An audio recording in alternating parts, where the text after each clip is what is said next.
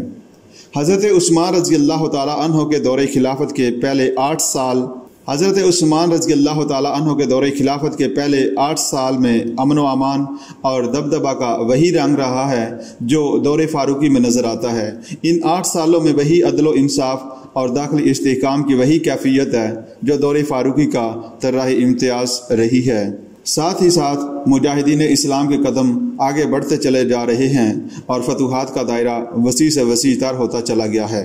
حضرت عمر فاروق رضی اللہ تعالیٰ عنہ کی شہادت کے بعد دشمنان اسلام نے یہ سمجھا تھا کہ شاید اسلامی حکومت قائم نہ رہ سکے گی۔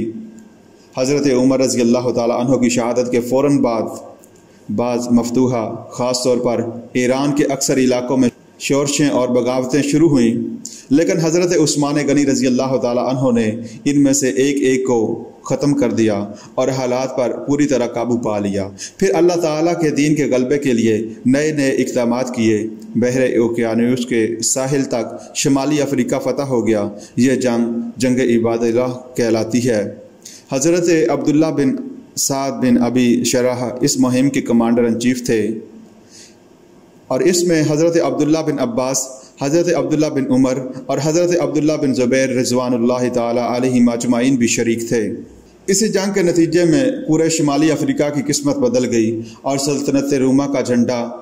وہاں سرنگوں ہو گیا اور دین المبین کا پرچم لہرانے لگا۔ عثمانی خلافت کے آخری 4 سال حضرت علی رضی اللہ تعالیٰ عنہ کے دور خلافت کے مماثل نظر آتے ہیں۔ خلافت عثمانی میں یہودیوں اور اجمیوں کی سازشوں نے سر اٹھانا شروع کیا، اور اس فتنے کے نتیجے ہی میں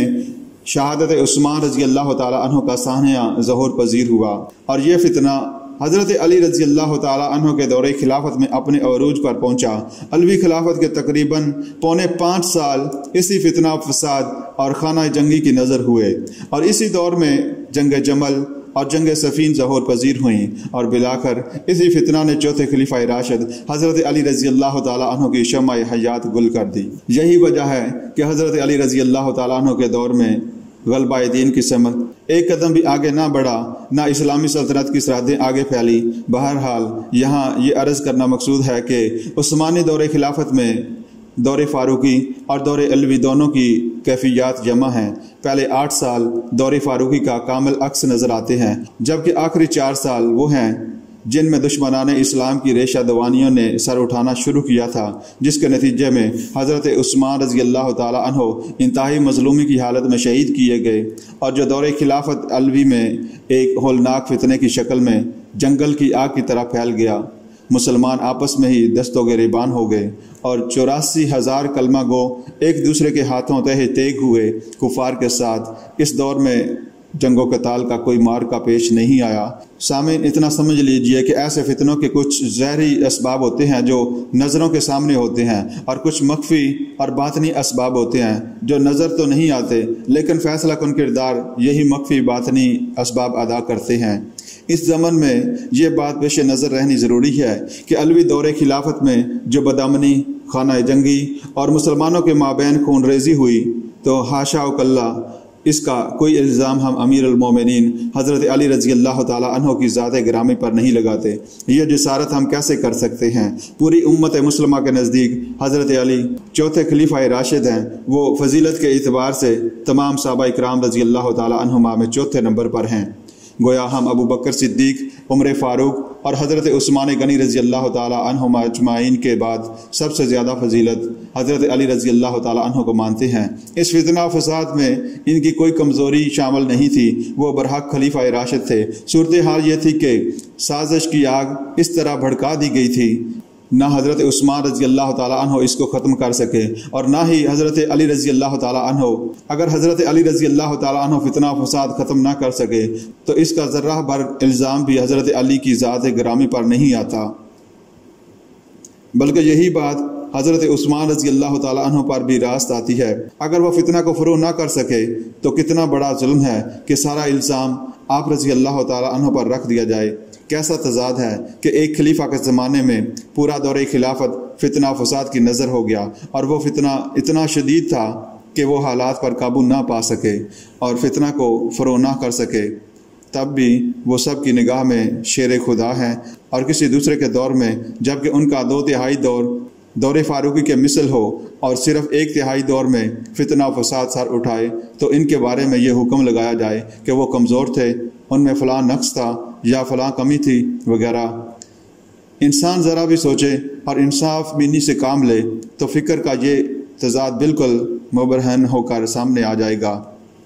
حقیقت یہ ہے کہ ان لوگوں کے طرز فکر پر انتہائی ملال اور افسوس ہوتا ہے، جو کیسی کیسی بے بنیاد باتوں کو بنیاد بنا کر حضرت عثمان رضی اللہ تعالیٰ عنہ سے سوء ظن پیدا کرنے کی جسارت کرتے ہیں، اور ان لوگوں پر رحم آتا ہے جو ان پر اعتبار کر کے حضرت عثمان ذو النورین رضی اللہ تعالیٰ عنہ کے متعلق اپنی رائے کو مجروح کر لیتے ہیں اور اپنی آخرت کو برباد کرتے ہیں۔